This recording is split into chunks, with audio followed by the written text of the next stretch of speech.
Hello and welcome, ladies and gentlemen. It's 6 p.m. Cairo time for a news bulletin on Channel 2. I'm Sarah Slim presenting to you the news, starting with the headlines. Foreign Minister Abdel Ati hosts tripartite mechanism of Libya's neighboring countries.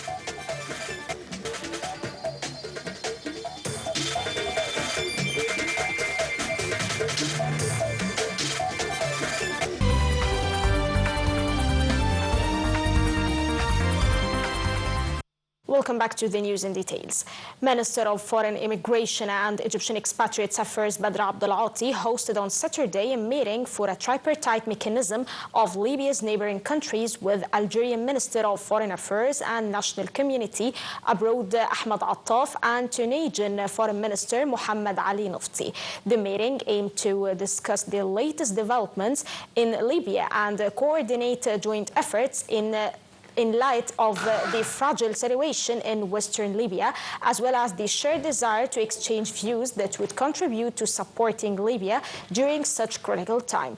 Minister Abdel Ati highlighted the deep ties that bind Egypt, Algeria and Tunisia with Libya, emphasizing the depth of the historical relations, human connections and intertwined interests between the three countries with Libya. He pointed out that the Libya file is a top priority for the national security of Egypt, Algeria and Tunisia, stressing the need to support efforts aimed at launching a political process to resolve the crisis in Libya. The three countries agreed on the importance of maintaining security and stability throughout Libyan territory and preserving the state's resources and national institutions. They called for maintaining peace, rejecting violence and prioritizing Libya's national interest. A joint statement was issued following the meeting of the tripartite mechanism of Libya's neighboring countries. The statement expressed full support for efforts of the Joint Military Committee to cement the ongoing ceasefire in Libya.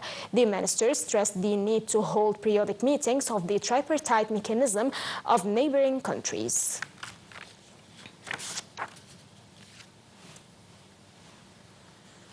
Foreign Minister Badr Abdel Ati stressed that Egypt will continue in its efforts in cooperation with the U.S. and Qatar to reach ceasefire and guaranteeing the secure access of humanitarian aid into Gaza Strip. This came as Foreign Minister Abdel Ati received former UN Secretary General Ban Ki-moon. During the meeting, Abdel Ati asserted Egypt's commitment to the basic principles of UN Charter and continuous work to maintain the stability of the UN system, stressing the importance of cooperation as an active means to boost stability and development on the regional and international levels.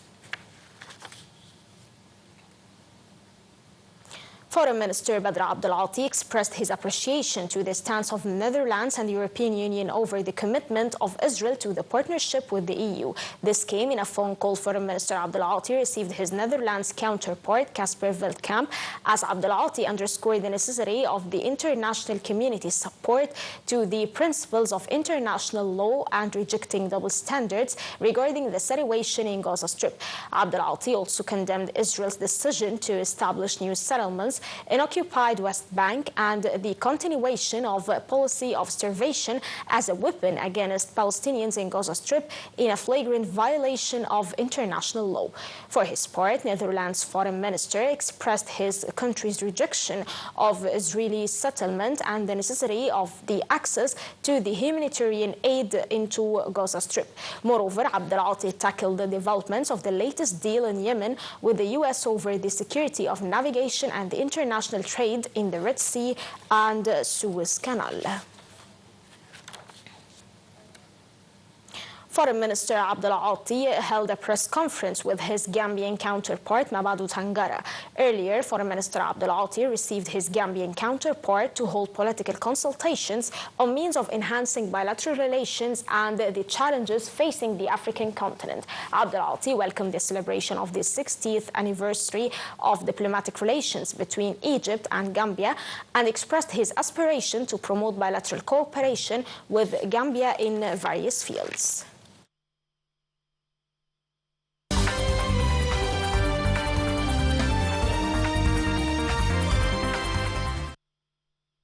Welcome back.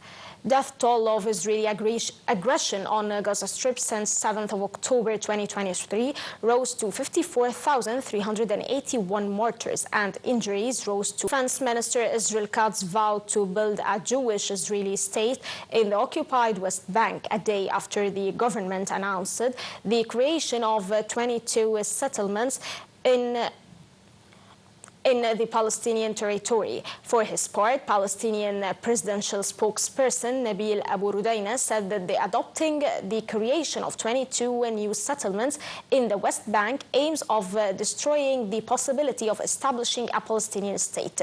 Israeli settlements in the West Bank, seen as a major obstacle to lasting peace, are regularly condemned by the United Nations as illegal under international law, and Thursday's announcement that more were being established drew foreign criticism. Lebanese official media said an Israeli strike killed one person in the south of on Saturday, despite a 6-month-old ceasefire, as Israel said it targeted expressing hope of striking a deal soon. On Thursday, Arakshi hit at what he called media speculation that the two sides were close to an agreement, saying he was not sure if a deal is imminent. Iran has held 5 rounds of talks with the United States in search for a new agreement to replace the deal with the major powers that Trump abandoned during his first term in 2018. A Russian missile hit a frontline region in Ukraine on Saturday, killing a child and injuring another, as uncertainty remains as to whether Kyiv diplomats will attend a new round of peace talks proposed by Moscow for earlier next week in Istanbul. Ukrainian Air Force said that Russian troops launched some 109 drones and 5 missiles across Ukraine overnight and into Saturday. Meanwhile, 14 people were injured after Ukrainian drones struck apartment buildings on Saturday in the Russian town of Rylysk and the village of Artakovo in the western Kursk region.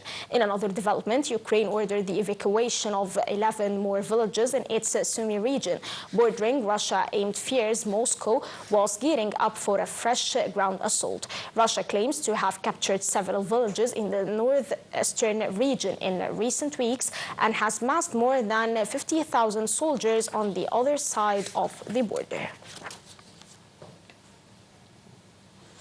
In another development, Ukraine ordered the evacuation of 11 more villages in its Sumy region, bordering Russia. Amid fears Moscow was gearing up for a fresh ground assault. Russia claims to have captured several villages in the northeastern region in recent weeks and has massed more than 50,000 soldiers on the other side of the border. The evacuations came just 2 days before a possible meeting between the two sides in Istanbul, as Washington called on both countries to end the 3-year war.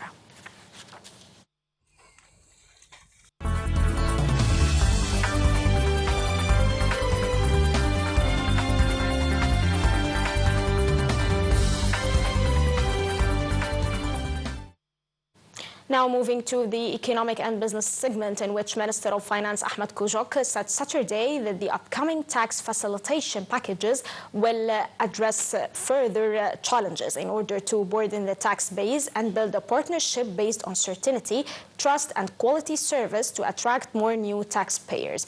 Kojok made the remarks during a meeting with some taxpayers on the sidelines of his visit to the tax center in Alexandria to follow up on the implementation of the first package of tax facilitation. He also engaged in a friendly discussion with employees of the tax center for major and medium taxpayers in the Nile Delta region in Alexandria regarding the philosophy behind the tax facilitation.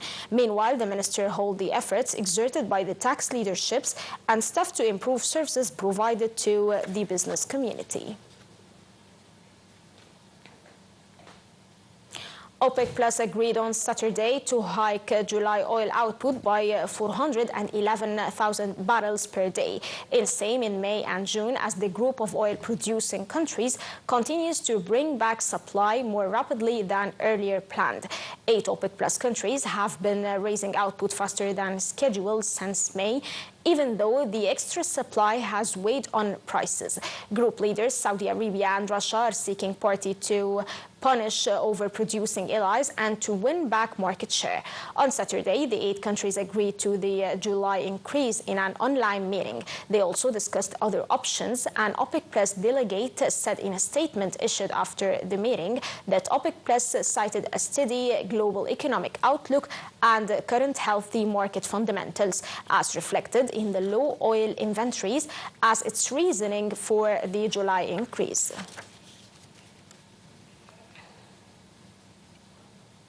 That's all for now. Stay tuned for the coming updates on the top of the hour. This was Sarah Slima. Thank you for watching.